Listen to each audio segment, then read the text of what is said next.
Hey, how you doing? Welcome to another video, and it is time to rank secret level. And that's going to be a two-parter here, baby. I thought I might as well split these up into two parts because, we get the first 8 episodes this week and then 7 next week. And I figure, you know what?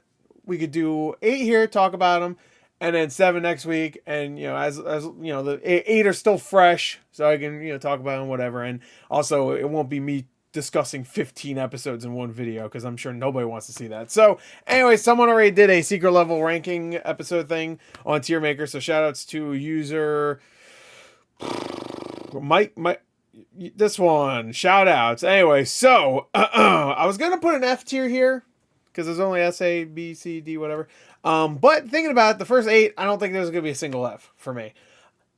That doesn't mean there isn't one that's getting a D. There's one, and you already know what it is if you watch my reaction. Which, by the way, thank you everybody who watched it. I know some people were giving me shit because there was no show footage used, which I don't know how to make it more clear where you can go for it, but whatever. Anyway, for the actual show footage reaction, But, yeah, so let's get to it. All right, I actually listed these in order of the actual episodes here. So first off was Dungeons and Dragons. Now, this is a weird one. I don't know why they started with this, because technically Dungeons and Dragons is not a video game franchise. There are video games based on Dungeons and Dragons, tons of them, but originally it was not a video game franchise. So it's a little weird. Everything else is a video game franchise at the beginning, I think, unless Crossfire is not. Actually, I'm sorry, no, Warhammer's not. But to be fair, this Warhammer is based on Space Marine, which is a video game series. It's more directly based on Space Marine. So actually, that one, is a little vague. This one is just called Dungeons and Dragons. If it was called Baldur's Gate, that's Dungeons and Dragons technically, right? I think it is. Anyway, I don't know. Anyway, I thought this episode it's a good starter one because I think it gets you into the action fairly quickly. There's not much when it comes to character development or whatnot, but it has a lot of the lore that you would expect from Dungeons and Dragons, even stuff I know vaguely, was in there, just some things. There's a dungeon, there's a dragon, there's paladins, there's mages, there's a dwarf guy who's like, he punches and stuff. Stuff you would expect from a fantasy thing like this is in there. And for the most part, the animation's great. I felt like some of the faces looked really awkward and weird. The writing wasn't the best. It wasn't really that funny. They had to fast track certain character development. Like, there's one character that is not trusting of the new character in the group. And then literally 2 minutes later, that character saves that person who's like, I like you. I like you now, pretty much. It's one of those kind of tropes, but they had to condense it because it's only like a 14-minute short. So, yeah, I didn't mind it, but I definitely don't think it's great. I'm going to give it a C. Sifu. All right. So Sifu is a game I've been wanting to play. I actually do, but there's a million games I've been wanting to play. I will say the best thing I can say about this is that it really made me want to play the game. Also, it has a great ending. I won't spoil it just in case. But it has a great ending. The action's great. The animation looks the closest to the actual game of the 8, I would say, besides maybe Warhammer. Well, actually, I don't know about a New World, to be fair. I don't even know what that game looks like. But I guess now Crossfire looks like ass. I've seen what the game looks like. But I mean, like, straight up Sifu, the short, looks pretty damn close to what the graphics look like in the actual game. And it has pretty much the same story, kind of. He has the aging thing and stuff, which isn't really explained here. So if you don't know anything about Sifu, you'll watch this and go, what the fuck? Why he got killed and then he aged a little bit and then, like, got back up? I don't even remember if it's really explained in the game, but it's a game and there's not much story in the game here. This is a story-driven, like, short with some action, of course. It's pretty story-driven. There's action and stuff, but it definitely has a focus on the main character, and the ending itself is actually way more profound than I was expecting. I really enjoyed it, though. I think it should have been longer, at least like maybe 3 or 4 minutes longer. It's weird that they cut away from the final boss fight. We saw him beat up a bunch of goons for a long time, and then he finally got to the boss, and we don't even see that fight. They wanted to save the reveal of him being older. I get that. I guess I'm spoiling it. It's not that big of a deal. But, yeah. Anyway, I'm going to give Sifu a B. I think it was very good. New World, surprisingly, for like half of the runtime, or actually even longer, I think until the end, I didn't even know it was for this game. I was watching it because I don't know anything about New World, so I was just like, I have no idea what this is. I at this point I was trying not to look at what the episodes were, just to keep the surprise. So I'm not like, I could go into it blind and be like, oh, what is this? Is this this? Is this that? And then some of them are going to be more obvious than others. But yeah, I enjoyed this one a lot. I'm not gonna lie. Arnold Schwarzenegger's in this one, and he plays this buffoon idiot who thinks he's a badass. He's not. He sucks. He has a little assistant guy who just works with him as an assistant, so he has no other purpose. They go into this new world where you can't die. You die, but you respawn pretty much. And he keeps getting killed. He's trying to overthrow a king. He keeps getting killed. He sucks at everything, whether it be action or puzzle, like strategic thought and stuff. So he goes like into the dark arts of dark magic to try to do that. It's just it's a really fun short. The animation's great. I think Arnold Schwarzenegger is great in it. I think he does a great job considering it's that obviously Arnold Schwarzenegger. He's not even trying to mask it. And his voice, considering you could tell he's older, doesn't match the character exactly, but you could tell they also put a lot of detail in the character's face to make him look like a younger Schwarzenegger. A little bit, not too much, just a little bit. You can kind of see it in there. There's also a lot of references to Schwarzenegger stuff. There's the classic, like the Predator hand thing, and at one point he puts on a mask that pretty much looks like a T800 or 850, whichever one. The exoskeleton. And stuff, and that's fun. The animation's great. I think it was really funny. It even had a good little ending. Like, all right, cool. He's still a douchebag, but all right. I liked it. I actually liked it a lot. I'm gonna give this one an A. I really enjoyed that one.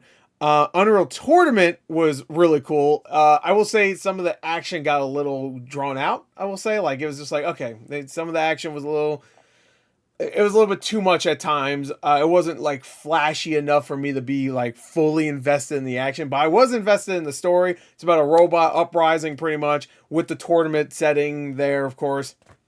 And there's some lore in there that I don't remember almost anything about the lore, but I know the Larian, what is it, Larian? No, Larian's the Baldur's Gate guy. It's like, fuck, I forgot. There's a company or something, an evil company or whatever, in Unreal Tournament, and it's in here. I think they're evil. I don't know. Laria, something like that. Anyway, I remember that name because it's the name of one of the Unreal Championship games, which is, it's pretty much Unreal Tournament, but it was the console version. Even though Unreal Tournament eventually would have a console version, I believe. So, wait, did they? Yeah, didn't they have a PS2 one? Or am I thinking of Quake 3? I don't remember. Anyway, but the visuals looked amazing here. Great lighting. Even though some of the action got a little tiresome, there was some really good action here and there. And the whole story, the uprising story, was great. I really liked that. Following a robot leading an uprising, pretty much. I thought it was great. So I'm gonna give this one a B, but I'm gonna give it a higher than Sifu because I feel like, you know what? Yeah, no, I will. This one was fucking awesome. It's Space Marine 2's Warhammer 1. I'm just going to say high A for sure. The only reason why I wouldn't give it an S is because I feel like there's... I want to say there's a few moments where you can't really... Like, it's a little too dark, maybe? Just a little bit. Which I had the same problem with Unreal Tournament. And I had the same problem, I want to say, with Armored Core as well. Where the lighting is like a little too dark. And I know it's definitely not on my end because I haven't had that issue with anything in the last like month since I got this OLED. So yeah, I'm gonna say maybe that. I feel like I should give it S. It has some fucking awesome action. There's not much story here, and again, I don't know too much about the lore, so I can't really comment if they got the lore right. It seems like they did. It was a fucking awesome short. There was a lot of really great action, some cool, very slight world building, but just great stuff. Just watching these Space Marines just fuck things up while not even really saying anything. Like they're mostly silent throughout the short. Yeah, it was awesome. It was cool. I liked it a lot. I'm gonna just give it a high A. Maybe want to play Space Marine 2. I still need to finish that. All right, now let's get to the... would this be considered the most controversial one, at least so far, from the first 8? Yeah, it has to be. Yeah, it definitely... unless, you think boring is a controversy, then the next one will definitely take the cake. Pac-Man. Now, Pac-Man was wild, and I gotta give huge credit to Bandai Namco and the people that actually made this short. because Bandai Namco said, "Hey," to the makers of this show. I forgot who animated it. Hey, go nuts. They pretty much just said go nuts. We want people to say what the hell happened with Pac-Man. And you know what? I gotta give them credit because I really was just like, what the fuck? Like they tried to add the maze element, and he eats cherries, he eats food and stuff. There's ghosts kind of, but they're not really. The less I say about this, the better. You really should watch this episode because it's fucking weird. There is a Pac-Man, technically. It's so fucking weird. And it's really, really inventive, considering. I enjoyed it. The more I think about it, the more I really like this one. I'm going to give this one, I want to say a high B. I'm going to give it a high B. There you go. I really liked it. I might even go low A, but right now I'm going to go high B. All right, so for the most part, I was very positive on this season. Dungeons and Dragons at Sea, whatever. But Warhammer's great. New World was surprisingly great. I don't even know that game. Pac-Man, Unreal, Sifu, fun times. Then Crossfire happened. I was fucking bored. I will give it a little bit credit. The animation for the most part is good, I guess. There was one lady that said "fuck" about 400 times. That's not even really positive. I just want to bring that up. And then the ending, kind of switched it up. I guess there's no good or bad guys. They say that fucking million times. The writing was really terrible. Actually, fuck that. It's a D. It's a D. The only reason why it wouldn't be an F is because the animation was pretty good. And I kind of liked it didn't just end with we killed the bad guy, but they kept saying we're not bad guys, we're not bad guys, we're not the good guys, it's just they said it literally 8 times at the end of the freaking short. And it's not even that long. It's a 15-minute short like a lot of these other ones, so it's just man, will you just shut the fuck up? It was really lame. Now the next one, which is one of the more disappointing ones. I still enjoyed it. I enjoyed Armored Core, but when Armored Core got a short based on, I was like, all right, cool, because the lore of Armored Core is kind of cool. Yeah, the lore core. I don't know too much about it, but it seems really cool, very dystopian, kind of very just depressing overall tone, it seems like. At least from what I've played of Armored Core 6. But, yeah, I mean, it has that, I guess, and Keanu Reeves, of course, isn't it? I should say that. Of course, me and everybody else, I'm assuming, loves Keanu Reeves. I'm sure there's some weirdo out there that's I don't like Keanu Reeves. I think he's a fucking loser. And I would just give you one of these right here. What fucking short is this, by the way? Oh, is this a... No. What is this one? Because they have this question mark here, which, by the way, I added this PlayStation logo. So, I don't know what this question mark is. I have no idea. Someone just put a question mark. I guess for the PlayStation. They should just put the PlayStation logo. I'm trying to figure out what that is. I know there's Exodus is right there. Splunky.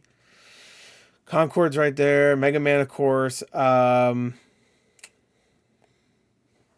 have no idea, actually. I kind of want to figure this out. Hold on. Secret level episodes. I just want to see real quick. Splunky, PlayStation, Honor of Kings. Okay, yeah, I don't know what that game is. Maybe that'll be a good one. I don't know, who knows. I'm gonna say Armored Core. All right.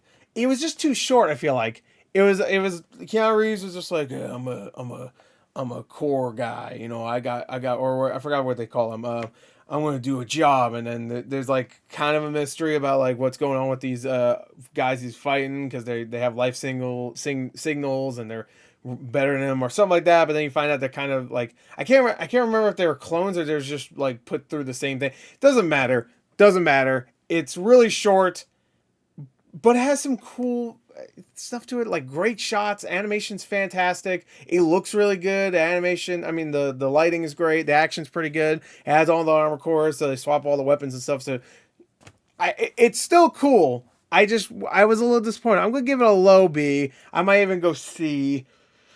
I'm gonna go C, just because it kind of the ending was, I guess, cool. We get a nice little head crush at the end, but it just left me wanting more.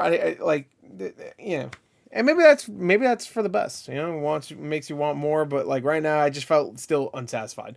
So maybe after about a week, I'll think of it differently. But right now, Armored Core is a C for me. So there you go. That is my ranking so far. Let me know what your ranking is if you watch them, and of course next week I'll come and complete the list for season 1. Hopefully, because even if the next 7 are bad, I would still like to see another season. So, anyway, that's it for Secret Level, by the way. And that's it. Bye.